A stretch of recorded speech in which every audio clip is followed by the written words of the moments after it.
before September 11, 2001, you were planning a very important meeting concerning a leadership institute. Share with us about that. Yes, that was a big disappointment. In early 2001, I had come to the conclusion, based on our experience in Seattle, that the critical component missing in trying to fix our public schools was leadership. And the way we select and train leaders in public education is never going to give us the kinds of leaders, the change agent type of leaders that we need in order to improve our education system. And so it's interesting to me that in this country we have 4 major universities fully funded by the federal government, set up for the sole purpose of training leaders for our military. But there's not a single institution, not locally funded, not state funded, not federally funded, set up for the sole purpose of training leaders for our schools. And in my mind, our country is far more vulnerable from within than from without. And so I believe that if we could only do one thing, it would be to change the way we select and train leaders for our schools. And so that got me to the notion of the idea of a West Point for education.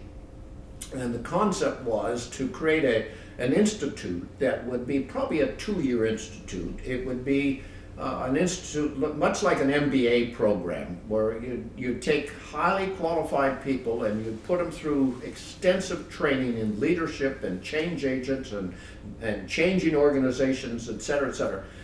And then they would go into either principalships or superintendencies in our public education system.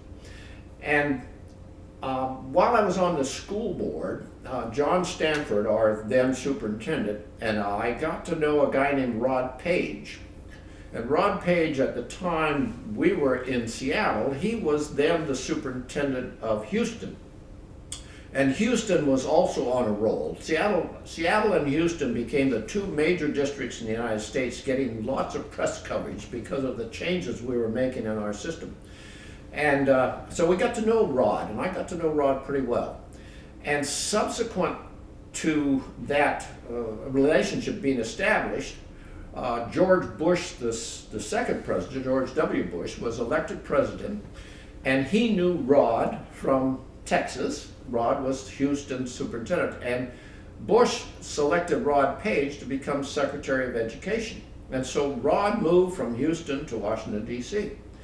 And so I called Rod after he got ensconced in his office and asked him about this notion of a federal West Point for education. And he liked the idea, really liked the idea.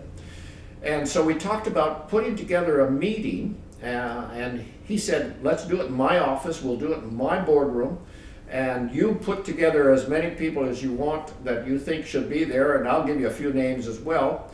And so I began to put together a roster of people to bring together in Rod Page's boardroom to create an institute. And there was people like the president of IBM, the chairman or the commandant of West Point, the commandant of Annapolis, the head of the Army War College. There were 2 or 3 university presidents. There was a governor. There were several people that I had run into, all of whom had great interest in public education, all of whom I felt were in a position to be of value in trying to create this institute. And the meeting was going to be held, I believe, it was October 22nd, 2001. The invitations had gone out. We had about 10 or 12 acceptances at the time of 9/11. And 9/11 stopped everything. And we were never able to put together the idea again and get it going. Everything stopped, and all priorities changed after 9/11. And so the idea perhaps still has validity, but it never came to fruition as a result of 9/11.